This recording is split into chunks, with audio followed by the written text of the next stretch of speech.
सभी स्टूडेंट को good afternoon. UGC net Saraswati academy में आती हूँ मैं एजुकेशन थ्योरी क्लासेस। आज की क्लास में हम बात करेंगे यूनिट 7 की, जो आप सभी स्टूडेंट ने नहीं पढ़ा हुआ है। तो शिक्षण शास्त्र, प्रौढ़ शिक्षा, ठीक है, प्रौढ़ शिक्षा विज्ञान तथा जो है मूल्यांकन। तो यूनिट आपका कौन सा है तो आपको पता होना चाहिए। यूनिट आपका कौन सा है? 7 है, शिक्षण शास्त्र, प्रौढ़ शिक्षा विज्ञान तथा मूल्यांकन। तो इसके पहले आपने जो है फर्स्ट यूनिट आपने पढ़ लिया है शैक्षणिक अध्ययन, और सेकंड आपने पढ़ लिया है शिक्षा का इतिहास, राजनीति तथा अर्थशास्त्र। थर्ड आपने पढ़ लिया है शिक्षा का इतिहास, राजनीति तथा अर्थशास्त्र। फोर्थ यूनिट आपने पढ़ लिया है अध्यापक शिक्षा। फिफ्थ यूनिट आपने पढ़ लिया है पाठचर्या अध्ययन, ठीक है, पाठचर्या अध्ययन आपने पढ़ा था। और सिक्स यूनिट आपने कौन सी पढ़ी था? सिक्स यूनिट आपने पढ़ा था शिक्षा, क्या कहते हैं, शिक्षा में प्रौद्योगिकी, ठीक है, सॉरी प्रौद्योगिकी नहीं, ये यूनिट आपने नहीं पढ़ा है, आपने पढ़ा था शिक्षा में शोध, ठीक है, शिक्षा में शोध आपने पढ़ा था, शोध यानी कि रिसर्च आपने पढ़ा था, ठीक है, जिसे शोध को हम रिसर्च बोलते हैं। तो इतनी यूनिट हमने आपको करा दी है और आई होप आप सभी स्टूडेंट को समझ में भी आया होगा। और पढ़िए, अच्छे से कवर करिए। और आज की क्लास हम सेवन यूनिट स्टार्ट कर रहे हैं आज की क्लास में। जो आपका यूनिट कौन सा है तो आपको ध्यान रखना है, शिक्षण शास्त्र, प्रौढ़ शिक्षा विज्ञान तथा मूल्यांकन। तो ये आपकी 7 यूनिट हो जाएगी, ठीक है। तो इसमें कितने अध्याय दिए गए हैं? तो इसमें जो है आपके 3 अध्याय दिए गए हैं, जो आप देख पा रहे हैं। तो अध्याय आपका प्रथम कौन सा है? शिक्षण शास्त्र एवं जो है शिक्षण शास्त्रीय विश्लेषण। और सेकंड अध्याय कौन सा है? मूल्यांकन। और थर्ड अध्याय क्या है? शिक्षा एवं जो है शिक्षा मूल्यांकन। तो ये सारे टॉपिक्स आपके हैं, तो ये आपको पढ़ना है। तो सबसे पहले हम ले चलते हैं आपको प्रथम अध्याय के अंतर्गत, ठीक है। तो यहाँ पे आप देखिएगा, ये यूनिट आपका हो जाएगा, ठीक है, शिक्षण शास्त्र, प्रौढ़ शिक्षा विज्ञान तथा मूल्यांकन। अध्याय आपका प्रथम हो जाएगा, जो आप देख पा रहे हैं। इसमें शिक्षण शास्त्र आपको पढ़ना है, आलोचनात्मक शिक्षण शास्त्र पढ़ना है, और शिक्षण का संगठन पढ़ना है। तो ये मेन पॉइंट है, ये हम आपको पढ़ाएंगे आज की क्लास। शिक्षण का संगठन आप देख पा रहे हैं, शिक्षण का संगठन हो जाएगा, जिसमें शिक्षण का संगठन जिसे आप समझ सकते हैं शिक्षण के जो है स्तर कितने होते हैं। तो स्मृति स्तर हो जाएगा, बोध या समझ स्तर हो जाएगा, और एक चिंतन स्तर हो जाएगा, ठीक है, या विचारात्मक कह सकते हो, विमर्शी कह सकते हो, या परावर्ती कह सकते हो। तो ये अदर अदर नाम होते हैं, तो आपको ध्यान रखना है। तो आज की क्लास में मोस्ट इंपॉर्टेंट टॉपिक यही ज़्यादा कवर करने वाले हैं, जो आपको समझ में आ जाए, ठीक है। बच्चों को समझ में नहीं आता है तो क्या इसमें ध्यान रखना है आपको ध्यान रखना है शिक्षण के स्तर जो पूछे जाते हैं, ठीक है।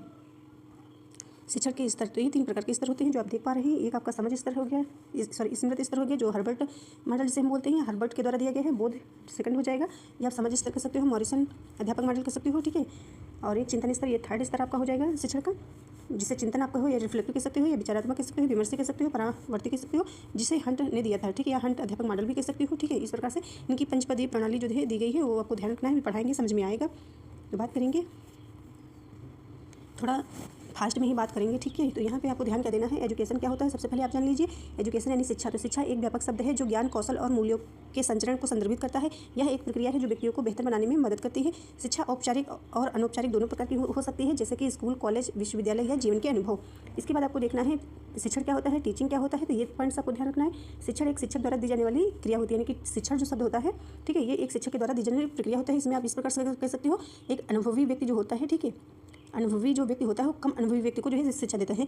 शिक्षक छात्रों को ज्ञान, कौशल और मूल्य सिखाते हैं, ठीक है। शिक्षक, टीचिंग का मतलब होता है जो टीचर होता है, ठीक है, वो छात्रों को ज्ञान और कौशल और मूल्य सिखाते हैं। शिक्षण एक प्रक्रिया है जिसमें शिक्षक और छात्र दोनों की भूमिका होती है। तो कहने का मतलब इसमें ये हो जाएगा कि ये शिक्षण जो होता है एक पढ़ा लिखा व्यक्ति यानी अधिक अनुभवी व्यक्ति जो है कम जो है अनुभवी व्यक्ति को शिक्षा देता है, ठीक है। तो इस प्रकार समझ सकते हो, शिक्षक जो है छात्रों को ज्ञान देता है, कौशल देता है, मूल्य सिखाते हैं।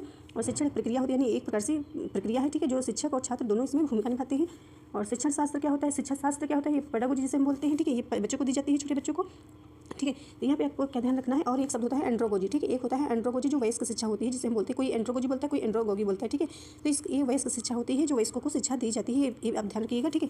तो यहाँ पे शिक्षा शास्त्र पेडागोजी क्या होता है? तो शिक्षण शास्त्र शिक्षा के सिद्धांत और व्यवहार का अध्ययन है। इसमें यह अध्ययन किया जाता है कि शिक्षक छात्रों को कैसे सिखाते हैं, यानी कि ये जो पेडागोजी होता है, आपने सुना है, ठीक है, आप पढ़ाई कर रहे हैं और जो है आप यूजीसी नेट की तैयारी कर रहे हैं तो आपको पता ही होगा। इसमें यह अध्ययन किया जाता है कि शिक्षक छात्रों को कैसे सिखाते हैं और छात्र कैसे सीखते हैं। शिक्षण शास्त्र में शिक्षण विधियों, पाठ्यक्रम और मूल्यांकन का भी जो है अध्ययन किया जाता है। तो ये ध्यान रखना है सभी स्टूडेंट को। इसके बाद आप देखिएगा, एंड्रोगोजी हमने आपको बता ही दिया है कि जो है वयस्क शिक्षा होती है, जो वयस्क लोगों को शिक्षा दी जाती है, ठीक है। तो यहाँ पे देखिएगा शिक्षण शास्त्र यानी कि पेडागोजी, ठीक है। तो यहाँ पे आप देख लीजिए, इसको अच्छे से कवर करिएगा। शिक्षण शास्त्र का अंग्रेजी में अर्थ होता है पेडागोजी है। शिक्षण शास्त्र 2 शब्दों से मिलकर बना होता है, संयुगों से बना है, ठीक है। तो शिक्षण हो गया और शास्त्र हो गया। शिक्षण अर्थात अध्यापन होता है, शिक्षण का मतलब हो गया अध्यापन, शास्त्र का मतलब हो गया कला, ठीक है। इस प्रकार इसका अर्थ हुआ शिक्षण की कला। और शिक्षण विधि इसे हम कला के साथ विज्ञान भी कह सकते हैं, क्योंकि इसमें तकनीकी का भी प्रयोग किया जाता है। फिर आपको देखना है पेडागोजी का ग्रीक भाषा में, ठीक है, यानी कि आपने पहले देखा यहाँ पे शिक्षण, और शिक्षण का मतलब हो गया, इसको थोड़ा यहाँ पे आपने देखा शिक्षण का अर्थ क्या हो गया, अध्यापन, और शास्त्र का मतलब हो गया कला, यानी कि शिक्षण जो है कला, शिक्षण की कला। इसके बाद यहाँ पे ग्रीक भाषा में आपको देखना है पेडागोजी, ठीक है। ग्रीक भाषा शब्द पेडागोज, ठीक है, इससे बना है, जिसमें पैडा का अर्थ होता है बच्चा, ठीक है, यहाँ पे आप देखिएगा। फिर गोज जो लिखा हुआ है इसका अर्थ होता है आगे बढ़ना, यानी कि बच्चे का आगे बढ़ना, यानी कि विकास करना, विकसित करना, बच्चा आगे बढ़ता है, ठीक। इस प्रकार शाब्दिक अर्थ हुआ बच्चे का आगे बढ़ना। तो ये 2-3 पॉइंट्स आपको ध्यान रखना है। शिक्षण का मतलब अध्यापन हो जाता है, शास्त्र का मतलब कला हो जाता है, यानी शिक्षण की कला एक अर्थ ये आपको ध्यान रखना है। और आपको ध्यान रखना है ग्रीक भाषा से यदि पूछा जाए पेडागोजी का अर्थ क्या होता है, तो आपको बताना है इसका मतलब होता है बच्चा, और इसका मतलब होता है आगे बढ़ना, यानी कि बच्चे का आगे बढ़ना। फिर इसके बाद शिक्षण शास्त्र, यहाँ से देखिएगा, शिक्षा का वह अध्ययन है जो सीखने सीखने की प्रक्रिया है, यानी कि शिक्षण शास्त्र जो होता है ये सीखने और सिखाने की प्रक्रिया होती है, जैसे कि भी हमने इसके पहले ऊपर बताया आपको। शिक्षण विधियों और शैक्षिक वातावरण पर केंद्रित होता है, यानी कि एक प्रकार से प्रक्रिया होती है जिसमें छात्र और शिक्षक दोनों मौजूद होते हैं, ठीक है। यह शिक्षण के सिद्धांत और व्यवहार का अध्ययन करता है, जिसमें यह शामिल होता है कि शिक्षक छात्रों को ज्ञान और कौशल कैसे सिखाते हैं, छात्र कैसे सीखते हैं। तो आई होप आप सभी स्टूडेंट को समझ में आ गया होगा, जैसे कि यहाँ पे हमने आपको बताया वही चीज़ है, ठीक है, ये जो यहाँ पे पढ़ाया, ठीक है। इसके बाद हम देखते हैं आलोचनात्मक क्या होता है। तो ये पॉइंट्स भी आपके पेपर में है, इसमें सिलेबस में दिया गया है, तो इंग्लिश भी आप देखते चलिएगा। तो यहाँ पे देखिएगा आलोचनात्मक क्या होता है। आलोचनात्मक का मतलब किसी चीज़ को स्वीकार करने के बजाय उसका विश्लेषण करना, मूल्यांकन करना और उनकी व्याख्या करना, सवाल करना, तर्क करना और अपनी राय बनाना शामिल होता है। आप आलोचना कह सकते हो या आलोचनात्मक कह सकते हो शिक्षण शास्त्र। तो इसका मतलब क्या होता है, इसमें हमने आपको पढ़ाया, मतलब किसी चीज़ को स्वीकार करने के बजाय, यानी कि आप स्वीकार करें उसके पहले उसका विश्लेषण करेंगे, ठीक है, और मूल्यांकन करना, उनकी व्याख्या करना, सवाल करना या तर्क करना, अपनी राय बनाना शामिल होता है। और डिटेल में यहाँ से देखिएगा, आलोचनात्मक शिक्षण शास्त्र शिक्षा शास्त्र का वह दर्शन है जो विद्यार्थी को स्वतंत्रता पूर्वक, साहस पूर्वक, सामंजस्य पूर्वक अपनी ज्ञानता और शक्ति को विकसित करने में सहायता करता है, यानी कि सहायता करता है अपनी जो है क्षमता को विकसित करने के लिए। आलोचनात्मक शिक्षण शास्त्र की शुरुआत जो है ब्राज़ील के, ठीक है, ब्राज़ील के शिक्षा शास्त्री पाउलो फ्रेरे के कार्य द्वारा मानी जाती है। तो यदि आपसे पूछा जाए आलोचनात्मक शिक्षण शास्त्र ये जो है शुरुआत कहाँ से मानी जाती है, तो आपको ब्राज़ील के जो है शिक्षा शास्त्री यानी पाउलो फ्रेरे, यदि इनसे रिलेटेड शब्द आ जाए तो आपको ध्यान रखना है पाउलो फ्रेरे, ठीक है, यहाँ पर लिखा हुआ देख लीजिएगा ये पॉइंट्स। इसके बाद आपको देखना है इसमें पाउलो ने अपनी शिक्षण विधि की तुलना बैंकिंग विधि से की है, ठीक है, ये पॉइंट्स आपके पेपर में पूछा जाता है, ठीक है, मिलान करने में आता है, ठीक है, बैंकिंग विधि, ठीक है, जिसमें सब कुछ जमा को सही नहीं माना, यानी कि छूट रहा है क्या, सब कुछ जमा को सही नहीं माना क्योंकि उनके अनुसार यह पद्धति छात्रों को निष्क्रिय बनाती है। इसके विरोध में शिक्षण शास्त्री फ्रेरे ने एक अन्य मॉडल समस्या प्रस्तुतिकरण मॉडल जो है प्रस्तुत किया। तो इतना ही आपको याद रखना है, 2-4 नाम इसमें याद रखने हैं। क्या क्या याद रखना है, बैंकिंग विधि हो गया है, ये पाउलो फ्रेरे के अनुसार है, ठीक है, और आपको ध्यान रखना है पाउलो फ्रेरे ये इस प्रकार से, ठीक है, ये किसने दिया, यही पूछे जाते हैं 2 क्वेश्चंस। और आपको एक क्वेश्चंस में पूछा जाए तो आलोचनात्मक शिक्षण की संरचना, तो इसको ध्यान रखना है, आलोचनात्मक शिक्षण की प्रक्रिया 5 चरणों में पूरी होती है, तो ये ध्यान रखना है कि इससे रिलेटेड आ जाए तो चरण कौन कौन से होते हैं। तो आपको ध्यान रखना है समस्या का प्रस्तुतिकरण, ठीक है, कोई समस्या है उसका प्रस्तुतिकरण करना, परिभाषित करना, समस्या को परिभाषित करना, समस्या का सीमांकन, समस्या पर विचार विमर्श करना, अन्य उपायों के बारे में विचार विमर्श करना। इसके बाद आपका शिक्षा का संगठन हो जाएगा, इसको भी आप देख लीजिए एक नज़र में, शिक्षण का संगठन, ठीक है, तो इसको देखिएगा, शिक्षण का संगठन का अर्थ है शिक्षण गतिविधियों और तरीकों को प्रभावी ढंग से व्यवस्थित करना ताकि छात्र गहन शिक्षण रचनात्मकता और जो है समस्या समाधान कौशल विकसित कर सके। तो आपको संगठन से समझ में आ रहा होगा, ठीक है। तो शिक्षा हमने आपको बता ही दिया क्या होता है, ठीक है। तो आपको इस लेवल पर आपको पढ़ना है कि पेपर में कुछ भी आ जाए क्वेश्चन तो आपको शब्दों के माध्यम से समझ के आंसर देना होगा, ठीक है। यह किसी भी शिक्षा प्रदाता द्वारा प्रयोग किया जाने वाला एक ढांचा है जो शिक्षा को प्रभावी ढंग से देने के लिए उपयोग किया जाता है, ठीक है। इतना ही आपको याद रखना है, मेन पॉइंट्स आपका यहाँ पे है, ये आपको पढ़ना है, मोस्ट इंपॉर्टेंट है, जो first paper and second paper में आपको पूछा जाता है, ठीक है। फर्स्ट पेपर सभी बच्चों के लिए अनिवार्य होता है, जो ये क्वेश्चन आ सकता है आपके पेपर में, ठीक है, जो आपका फर्स्ट यूनिट ही है। तो यहाँ पे देख सकते हैं शिक्षण का स्तर, तो यहाँ पे आपको क्या ध्यान देना है कि शिक्षण का स्तर बताया गया है, तो लेवल ऑफ टीचिंग, तो ध्यान रखना है शिक्षण की प्रक्रिया में शिक्षा का क्रियात्मक एवं व्यवहारिक रूप देखा जाता है, तो ये हो जाएगा। इसके बाद आपको देखना है शिक्षक इस प्रक्रिया में प्रभावी शिक्षा प्रदान करने का प्रयास करता है जिससे कि छात्र आसानी से ज्ञानार्जन कर सके, अपने व्यवहार एवं व्यक्तित्व में सुधार कर सके। यह प्रभावी शिक्षा शिक्षण के स्तर को जो है दर्शाती है, दिखाती है, कह सकते हो। यह शिक्षक की योग्यता, अधिगम, अनुभव की प्रकृति, शिक्षण, अधिगम, वातावरण, परिस्थितियाँ आदि कारकों पर निर्भर करती है। शिक्षण की प्रक्रिया को हम निम्न 3 स्तर पर बांटते हैं, कहने का मतलब ये हो जाएगा शिक्षक के जो स्तर हैं, ठीक है, तो इनको जो है किसने दिया है, मॉरिस के अनुसार दिया गया है, तो ये ध्यान रखना है आपको। ये शिक्षण के स्तर जो है मॉरिस के अनुसार दिया गया है, ये याद रखिएगा,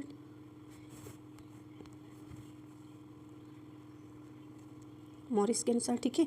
और ये जो होता है शिक्षण, ठीक है, शिक्षण का मतलब होता है जो बालक को जो है बौद्धिक क्षमता में विकास करने में मदद करता है, ठीक है, तो ये ध्यान रखिएगा। और इसमें आपको क्या ध्यान रखना है, ये 3 स्तर हो जाएंगे, ठीक है, शिक्षण के स्तर ये 3 प्रकार के आपके हो जाएंगे, आपको ध्यान रखना है ये, ठीक है, मॉरिस के अनुसार। और ये बौद्धिक क्षमताओं के आधार पर दिए गए हैं, ठीक है, बौद्धिक क्षमता के आधार पर ये तीनों स्तर दिए गए हैं, तो इतना आपको ध्यान रखना है। तो स्मृति स्तर मेमोरी लेवल हो गया, ठीक है, आप सभी स्टूडेंट को पता होगा। बौद्ध स्तर क्या होता है, अंडरस्टैंडिंग लेवल, ये भी पता होगा। चिंतन स्तर या जो है विमर्श कह सकते हो, विचार कह सकते हो, परावर्ती कह सकते हो, रिफ्लेक्टिव लेवल हो जाएगा, ठीक है। तो ये सारे नेम आपको याद रखने हैं। और इसमें क्या याद रखना है आपको, ये जो है आपको स्मृति स्तर यानी कि ये किसने दिया है, तो आपको ध्यान रखना है हर्बर्ट के अनुसार दिया गया है, ठीक है। हर्बर्ट के जो है अनुसार दिया गया है, या मॉडल भी कह सकते हो, किसी भी प्रकार से क्वेश्चन आ सकता है। तो हर्बर्ट शिक्षण मॉडल कह सकते हो या हर्बर्ट के अनुसार दिया गया है। और बौद्ध स्तर क्या आता है, ये मॉरिसन के अनुसार दिया गया है। चिंतन स्तर किसने दिया है, तो आपको ध्यान रखना है विज्ञ तथा हंट नामक जो है वैज्ञानिक ने दिया है, तो ये आपको ध्यान रखना है। और ये जो है स्मृति स्तर जो होता है ये स्मरण शक्ति पर जो है आधारित होता है, ठीक है, ये अवस्था होती है। बौद्ध जो है समझ पर आधारित होता है, ठीक है, और चिंतन जो होता है विचार स्तर पर आधारित है, तो ये ध्यान रखना है आपको। यहाँ से आप देख सकते हैं डिटेल में अच्छे से कवर किया गया है। एक ही इसमें जो है टॉपिक के अंतर्गत जो बताया गया है, एक ही आपको जो है स्लाइड कह सकते हो, या जो है एक ही पेज में आपको जो है हमने समझाने का प्रयास करा है। तो यहाँ से देखिएगा, आप सभी स्टूडेंट अच्छे से कवर करिएगा। तो ये आपका क्या दिया गया है, शिक्षण का स्तर, ठीक है। और ये भी आप देख सकते हो, यहाँ से नहीं समझ में आएगा तो इस प्रकार से ये आपका इसको रहने दीजिए। तो शिक्षा का स्तर ये आप समझ सकते हो कि ये मॉरिस के अनुसार अभी हमने आपको बता ही दिया है, ठीक है, मॉरिस के अनुसार हो जाएगा, ठीक है। और आपको क्या ध्यान रखना है कि इन्होंने जो है ये शिक्षा का स्तर बताया है, तो बौद्धिक लिखते नहीं बन रहा, ठीक है, यानी कि जो विद्यार्थी होते हैं, ठीक है, बालकों के यानी विद्यार्थियों के बौद्धिक स्तर पर जो है आधारित है ये स्तर, बौद्धिक स्तर पर, बौद्धिक आधार पे आप कह सकते हो, बौद्धिक आधार पर जो है ये स्तर जो है विद्यार्थियों के बौद्धिक आधार पे। तो यहाँ पे आपको ध्यान रखना है, क्या ध्यान रखना है, क्षमताओं के आधार पर ध्यान रखना। तो एक हो जाएगा स्मृति स्तर हो गया, एक बौद्ध स्तर हो गया, ठीक है, एक जो है चिंतन स्तर हो गया, जिससे इंग्लिश भी हमने आपको बताई दी है। तो स्मृति स्तर के बारे में सबसे पहले समझ लीजिए। तो स्मृति स्तर आपको जो है हर्बर्ट ने दिया है, ठीक है, हर्बर्ट के द्वारा दिया गया है, और कह सकते हो शिक्षण मॉडल है, यानी हर्बर्ट शिक्षण मॉडल भी बोला जाता है। और इसको मेमोरी लेवल यानी इंग्लिश भी पढ़ते चलिएगा, याद कर लीजिएगा। और ये क्या होता है स्मृति स्तर, ये नियमों जानकारी तथ्यों को याद करने पर जोर दिया जाता है। तो आपको ध्यान रखना है कि नियमों जानकारी तथ्यों को याद करने पर जोर दिया जाता है, जैसे पहाड़ी कविता हो गई, ठीक है, यानी रटाया जाता है बच्चों को, छोटे बच्चों को कह सकते हो 5 से 6 साल के बच्चे को जो है रटाया जाता है, यानी कि छोटे बच्चे जो होते हैं, ठीक है। और ये जो है मॉडल प्रतिमान होते हैं, ठीक है, स्मृति स्तर के शिक्षण मॉडल प्रतिमान। तो ये सारे जो है प्रतिमान दिए गए हैं, तो ये देख सकते हैं आप। तो यहाँ पे मॉडल का प्रारूप 4 पक्षों में दिया गया है, जिसके अंदर उद्देश्य होता है, संरचना होता है, सामाजिक प्रणाली। तो यहाँ से आपका ये शब्द आता है, ठीक है, संरचना के अनुसार। तो ये जो है 5 सोपान हो गए, ये आपसे पूछा जाता है पेपर में। तैयारी, प्रस्तुतिकरण, तुलना या समरूपता या सामान्यीकरण और उपयोग या अनुप्रयोग कह सकते हो। तो ये अभी डिटेल में आप पढ़िएगा। अब आप देखिएगा यहाँ पे बोध, इसमें आपको याद क्या करना है, आपके लिए ये इंपॉर्टेंट है, और जो है एक पॉइंट ये इंपॉर्टेंट है, ठीक है, ये यहाँ पे देख सकते हैं 5 सोपान है, चरण कह सकते हो। तो यहाँ पे बौद्ध स्तर देख सकते हैं, जो हर्बर्ट के जो मॉरिसन के अनुसार दिया गया है, ठीक है, यानी कि बौद्ध स्तर आपसे पूछा जाए अंडरस्टैंडिंग, तो ये आपको बताना है कि जो है मॉरिसन ने दिया है, और मॉडल पूछा जाए मॉरिसन शिक्षण मॉडल, तो आपको याद रखना है कि बौद्ध स्तर मॉडल की बात करी जा रही है। तो यहाँ पर भी सोपान आप देख सकते हैं, दिए गए हैं 5 सोपान, ठीक है, अन्वेषण, प्रस्तुतिकरण, अनुकूलन और व्यवस्थापन और अभिव्यक्त करना। तो ये जो है सभी आपको पॉइंट्स याद रखने हैं, कौन से किस में आते हैं, ठीक है, ये सोपान है। तो सबसे पहले आपको याद क्या रखना है कि ये जो है बौद्ध स्तर जो होता है, समझ स्तर जो होता है, ठीक है, अंडरस्टैंडिंग कह सकते हो, तो छात्रों की समझ पर आधारित होता है, ठीक है, बल देता है। ये जो बौद्ध स्तर होता है, इसमें छात्रों की समझ पर जो है बल दिया जाता है, ये ध्यान रखना है। 5 सोपान दिए गए हैं, ये भी ध्यान रखना है सभी स्टूडेंट को। इसके बाद आता है आपका चिंतन स्तर, ठीक है, यानी कि चिंतन स्तर रिफ्लेक्टिव विचार विमर्श कर सकते हो, ठीक है, विमर्श स्तर कह सकते हो, अदर नाम जो है आपको याद रखना है। तो इसमें भी आपके जो है ये 5 सोपान दिए गए हैं, ठीक है। तो ये ध्यान रखना है, एक समस्या उत्पन्न करना होगा, ठीक है, आपको इस लेवल पे याद करना है। चिंतन स्तर यानी कि ये चिंतन स्तर यानी कि जो है ये समस्याओं का समाधान के बारे में होता है। चिंतन करने, तर्क करने पर बल दिया जाता है, ठीक है, चिंतन सोचने तर्क करने पर। तो इसमें क्या होगा, यानी कि समस्या उत्पन्न करना, परिकल्पना का निर्माण करना, मूल्यांकन, निष्कर्ष, कार्य योजना। तो ये आपको ध्यान रखना है। और इसमें ये डिटेल में आप पढ़ सकते हैं, शिक्षक छात्रों को समस्याओं के बारे में सोचने, चिंतन व तर्क करने पर बल देता है, जिसमें छात्र समस्या का समाधान कर सके, यानी कि किसी समस्या पर चर्चा करना। तो इसमें क्या होता है, किसी समस्या पर चर्चा करना होता है। तो सबसे पहले आपको क्या ध्यान रखना है, शिक्षण का स्तर किसने दिया है, तो मॉरिस ने दिया है। और क्या ध्यान रखना है, ये विद्यार्थियों के बौद्धिक क्षमताओं पर आधारित होता है, यानी कि ये शिक्षण का स्तर जो है बालकों के यानी शिक्षार्थियों के जो है, शिक्षार्थी मतलब जो स्टूडेंट होते हैं हमारे, ठीक है, तो उनके जो है बौद्धिक क्षमताओं पर आधारित होता है। और ये स्मृति स्तर हो गया, ठीक है, जो हर्बर्ट ने दिया, ध्यान रखना है। बौद्ध स्तर जो है मॉरिसन ने दिया, ये याद रखना है। और चिंतन के स्तर किसने दिया है, रिफ्लेक्टिव, ये आपको ध्यान रखना है कि किसने दिया है, तो हंट और जो है क्या नाम था, ठीक है। तो आपको ध्यान रखना है कि किन वैज्ञानिक ने दिया, तो आप ये बताइएगा, ठीक है। और इसमें क्या ध्यान रखना है आपको, ये पंचपदी प्रणाली हो जाएगा इसके अनुसार, ठीक है। और बौद्ध के अनुसार जो है आपको ध्यान रखना है, ये 5 सोपान हो जाएंगे।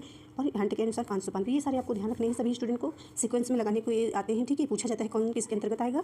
और इसमें आपको क्या ध्यान रखना है, स्मृति स्तर जो होता है, इसमें रटने पर बल दिया जाता है, यानी कि जो है पहाड़ी कविता या कह सकते हो किसी चीज़ को रटाना, ठीक है, छोटे बच्चों को जो है पहाड़ा टेबल हो गया यही, ठीक है। और इसमें बौद्ध स्तर में जो होता है समझ पर बल दिया जाता है, बालकों की समझ पे, चिंतन, इसमें जो है चिंतन पे बल दिया जाता है, तर्क करने, सोचने, विचारने पर, ठीक है। तो इस प्रकार से आपको ध्यान रखना है। और इसमें हम एक और बताते चलते हैं कि अगली क्लास जो आपकी होगी, ठीक है, यानी सेकंड क्लास जो हम कराएंगे इसके अंतर्गत, वो आपकी मोस्ट इंपॉर्टेंट रहने वाली है। उसमें हम आपको क्या पढ़ाएंगे, उसमें हम आपको पढ़ाएंगे कि जो है शिक्षण के उद्देश्य, ठीक है। तो क्लास को अवश्य करिएगा, उसको अटेंड करिएगा, पढ़िएगा। शिक्षण के जो है उद्देश्य, ठीक है, उद्देश्य होंगे ब्लूम के अनुसार, ये ध्यान रखना आप सभी स्टूडेंट को आता ही होगा, जो 3 जो है भागों में बांटा गया है, ठीक है, ये ध्यान रखना है। 3 भागों में, तो कौन कौन से भाग होते हैं आप सभी स्टूडेंट को पता होगा। एक संज्ञानात्मक होते हैं, ठीक है, जो ज्ञान से संबंधित है, संज्ञानात्मक, ठीक है। एक हो जाएगा भावात्मक हो जाएगा, ठीक है। ये भावात्मक हो जाएगा। एक कौन सा हो जाएगा, एक क्रियात्मक हो जाएगा, या कह सकते हो साइकोमोटर कह सकते हो, या जो है मनोदेही कह सकते हो। तो इसको हम क्या लिख दें, क्रियाशीलता का लिख दें, साइकोमोटर लिख दें। आप साइकोमोटर चाहे लिख दो, साइकोमोटर या मनोदैहिक, ठीक है, मनोदैहिक। तो इस प्रकार से आपको ध्यान रखना है कि जैसे कि हमने आपको आज की क्लास में कवर करा हुआ है शिक्षण के स्तर, ठीक है। इस प्रकार से आप ध्यान दीजिएगा। आज की क्लास में हमने आपको पढ़ाया शिक्षण के स्तर, ठीक है, मॉरिस के अनुसार, ठीक है, यानी कि विद्यार्थियों के बौद्धिक क्षमता के आधार पे हमने आपको बताया, ठीक है। तो ये कितने प्रकार के शिक्षण के स्तर बताए, 3 प्रकार के। तो आपने देखा ही स्मृति स्तर, ठीक है, बोध स्तर, और आपने क्या देखा, चिंतन स्तर। और इसमें हम कल की क्लास में क्या पढ़ाएंगे, शिक्षण के उद्देश्य। ये उद्देश्य लिखा हुआ है, तो उद्देश्य हो जाएगा जो ब्लूम के अनुसार दिया गया है, ठीक है। जो इसमें भी तीन भागों में बांटा जाएगा, जो संज्ञानात्मक हो जाएगा, भावात्मक हो जाएगा, और जो है क्रियात्मक हो जाएगा, क्रियात्मक पक्ष कह सकते हो, ठीक है। और इनके भी जो है चरण दिए होंगे, ठीक है, वो भी आपको पढ़ना है, इंपॉर्टेंट है। और यहाँ पे आप देखिएगा डिटेल में, यहाँ पे देख सकते हैं स्मृति स्तर। ये जो क्या होता है, ये तथ्यों को याद करने पर बल देता है, यानी कि ये स्मृति स्तर जो होता है, मेमोरी लेवल, ये तथ्यों को यानी कि याद करने पर बल देता है। बोध स्तर, ये भी हमने आपको पढ़ाया हुआ है। तो ये भी बोध स्तर जो है अवधारणाओं को समझने में बल देता है, लिखा भी हुआ। चिंतन स्तर, विमर्श स्तर, कुछ भी आप कह सकते हो जो चिंतन से संबंधित है, ठीक है, जैसे कि हमने आपको पढ़ाया है। कोई भी पॉइंट्स आप एक याद कर लीजिएगा, उसी की बेस पर आप सारा टॉपिक कर पाएंगे, यानी कि क्वेश्चन को कर पाएंगे यदि पूछा जाए तो यहाँ पे ये टॉपिक होगी, इसको आप अच्छे से कवर करिएगा, पढ़ लीजिएगा, नहीं पढ़ के बताइए। स्मृति स्तर क्या होता है, इस स्तर पर शिक्षक मुख्य रूप से छात्रों को तथ्यों, नियमों और धारणाओं को याद कराने पर जो है ध्यान केंद्रित करता है, या शिक्षण प्रारंभिक स्तर होता है। हाँ, ये भी आपको ध्यान रखना है, ये जो है प्रारंभिक स्तर होता है, यानी कि कह सकते हो निम्न स्तर, ठीक है। और छात्रों को बुनियादी ज्ञान प्रदान करने में मदद करता है। फिर बौद्ध स्तर होता है, यह छात्रों के उदाहरणों को समझने, उन्हें एक दूसरे से जोड़ने और जानकारी विश्लेषण करने के लिए प्रोत्साहित करता है। ये जो है माध्यम स्तर होता है। और ये चिंतन स्तर जो है उच्च लास्ट होता है, तो उच्चतर स्तर होता है। इसमें शिक्षक छात्रों को समस्याओं के बारे में सोचने, उनका विश्लेषण करने, खुद को निष्कर्ष निकालने को प्रोत्साहित करता है। और इसमें एक लास्ट होता है स्वायत्तता, ठीक है, स्वायत्तता एक आपका आता है, ठीक है, जिसमें आप खुद से सीखते हैं। ये भी एक स्तर है, 4th नंबर पे, ठीक है। और उदाहरण के तौर पे आप यहाँ पे देख लीजिएगा, स्मृति स्तर आपको ध्यान रखना है, ठीक है। बोध स्तर याद रखना किसने दिया, तो स्मृति स्तर जो है कविता को याद करना, ठीक है, तारीखों को याद करना, तथ्यों को याद करना। बोध स्तर जो है किसी कहानी को समझना, गणित के समीकरणों को हल करना। चिंतन स्तर किसी समस्या पर चर्चा करना, किसी मुद्दे पर तर्क करना। ये हो जाएंगे उदाहरण। और ये जो है आप देखेंगे जो पंचपदीय प्रणाली होती है उनको देखिएगा, तो ये यहाँ से देख लीजिएगा, इसको पढ़ लीजिएगा। बार बार हमने पढ़ाई दिया, छात्रों को तथ्यों, जानकारियों, नियमों को याद करने पर केंद्रित होता है। तो 5 चरण ये मोस्ट इंपॉर्टेंट है, आपको ध्यान रखना है, जैसे कि हमने अभी बता ही दिया है, तो ये आप पढ़ सकते हो डिटेल में। तैयारी, ठीक है, प्रस्तुति, तुलना, सामान्यीकरण, अनुप्रयोग, तो ये पढ़िएगा, आपको यही रट लेने हैं पॉइंट्स, ठीक है। और बहुत समझ स्तर मॉरिसन के अनुसार, तो ये क्या है, इसको ध्यान रखिएगा, यानी कि मॉरिसन का शिक्षण मॉडल या समझ का स्तर किसी भी प्रकार से पूछा जाए तो आपको जो है समझ में आना चाहिए कि आप हल कर पाएंगे पेपर में, ठीक है। तो 5 चरण क्या होते हैं, तो आपको चरण के नाम पे याद कर लेना है कि जो है स्मृति स्तर के जो है 5 चरण कौन कौन से हैं, और समझ स्तर के चरण कौन कौन से हैं, और समन्वय हो जाएगा, ठीक है। इंग्लिश भी देख लीजिएगा, यानी कि शिक्षक छात्रों को नए विषय से संबंधित पूरी जानकारी का पता लगाने के लिए होता है। एक्सप्लोरेशन, ठीक है। प्रस्तुतिकरण, ये भी देख लेना, नए विषय को छात्रों को के सामने प्रस्तुत करता है और उन्हें इसकी संरचना तत्वों के बारे में बताता है। तो आपको इसमें तो 2 पॉइंट्स एक जैसे हैं सेम, ठीक है। ये समन्वय हो जाएगा, या आप इसको कर सकते हो अन्वेषण कह सकते हो, ठीक है। इसमें तैयारी, इसमें प्रस्तुति हो जाएगा स्मृति स्तर में, और इसमें जो है आप अन्वेषण कह सकते हो, प्रस्तुतिकरण कह सकते हो, आत्मसात्कार कह सकते हो, संगठन कह सकते हो, सस्वर कह सकते हो। लास्ट में आपका क्या है, चिंतनशील रिफ्लेक्टिव। तो इसमें आपको ध्यान रखना है कि जो है कौन से चरण है, तो अवलोकन हो जाएगा, भावना हो जाएगा, मूल्यांकन हो जाएगा, निष्कर्ष हो जाएगा, कार्य योजना हो जाएगा। तो यहाँ से अपना याद करिएगा, जो हमने आपको बताया है वो यहाँ से याद कर लीजिएगा, जो यहाँ से ये चार्ट आप बना लीजिएगा सेम ऐसे ही, और अपने हिसाब से बना लीजिएगा जो आपको सही लगे। और आई होप आप सभी स्टूडेंट को समझ में आया होगा, और मिलते हैं अगली क्लास में। और आप सभी स्टूडेंट के लिए इंपॉर्टेंट सूचना